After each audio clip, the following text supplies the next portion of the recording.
Khawatir dengan angka kelahiran yang terus menurun dalam beberapa tahun terakhir, pemerintah Jepang menerapkan sejumlah kebijakan untuk mendorong laju pertumbuhan penduduknya. Selama beberapa dekade terakhir, Jepang terus mengalami penurunan angka kelahiran. Bahkan sepanjang tahun 2020, angka kelahiran di Jepang tercatat hanya kisaran 872.000 kelahiran saja. Bandingkan dengan Indonesia yang jumlah kelahirannya bisa mencapai 4-5 juta kelahiran per tahunnya. Cukup jauh perbandingannya. Situasi ini tentunya mengkhawatirkan bagi pemerintah dan membahayakan pertumbuhan ekonomi ke depannya. Jumlah penduduk usia produktif terus berkurang, sebaliknya jumlah penduduk manula terus bertambah setiap tahunnya.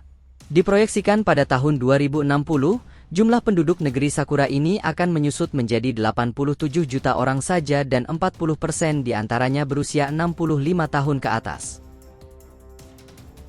Kenapa angka kelahiran di Jepang terus menurun?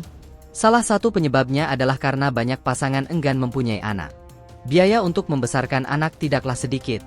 Apalagi jika tinggal di kota metropolitan seperti Tokyo dan Osaka, biayanya bisa berlipat ganda.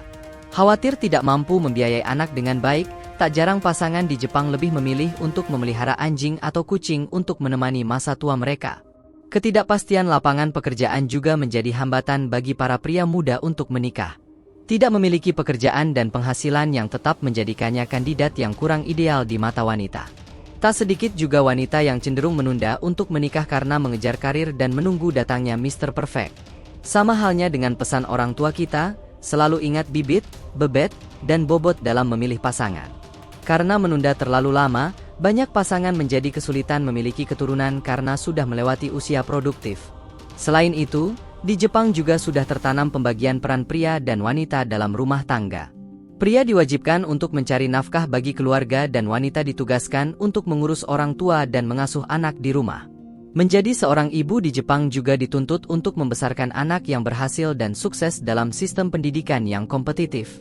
Sementara para ayah bekerja keras hingga larut malam dan sering kali diharuskan bersosialisasi dengan rekan kerja sepulang kantor. Lalu bagaimana strategi pemerintah Jepang untuk mengatasinya? Dalam beberapa tahun terakhir, pemerintah telah meluncurkan sejumlah insentif untuk mendorong pasangan muda menikah dan memiliki anak. Dukungan dana pernikahan. Sejak tahun 2018, sejumlah pemerintah daerah di Jepang memberikan subsidi dana pernikahan bagi pasangan muda di bawah umur 34 tahun. Subsidi ini diharapkan akan membantu pasangan muda yang ingin memulai hidup baru untuk membayar sewa rumah dan juga memenuhi kebutuhan sehari-hari di awal pernikahannya. Namun santunan ini tidak diberikan sembarangan, khususnya menyasar pasangan yang dipandang kurang mampu dengan penghasilan di bawah sekitar 450 juta per tahunnya. Kebijakan ini juga belum berlaku secara nasional dan baru diimplementasikan di 257 kota di Jepang. Dukungan dana kesehatan. Karena banyak pasangan yang mengalami kesulitan untuk memiliki anak, pemerintah juga memberikan dukungan dana untuk keperluan program kehamilan seperti perawatan vitrofertilization dan mikrofertilization.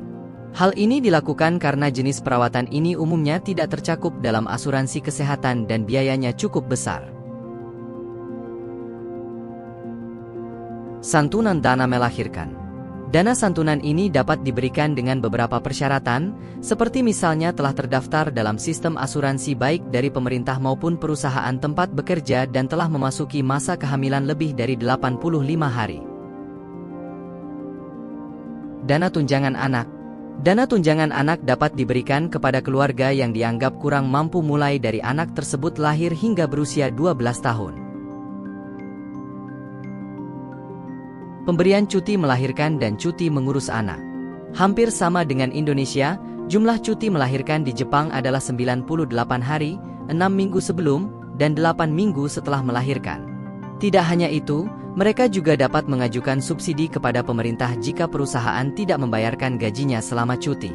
Di luar itu, orang tua yang baru memiliki anak juga dapat mengajukan cuti untuk mengurus anaknya dan masih berhak dibayarkan gajinya.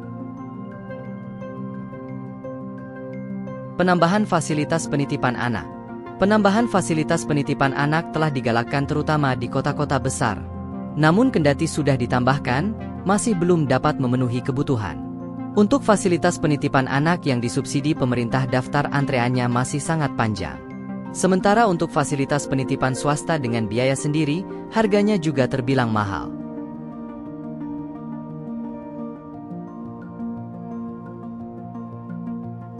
Pemanfaatan teknologi artificial intelligence sebagai agen perjodohan. Dan strategi yang terbaru, saat ini Jepang tengah mengembangkan artificial intelligence sebagai agen biro jodoh.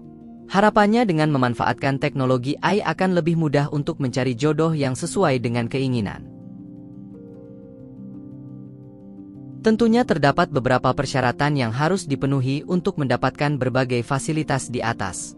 Semoga saja insentif-insentif yang diberikan ini akan semakin efektif mendorong laju pertumbuhan penduduk di Jepang ke depannya.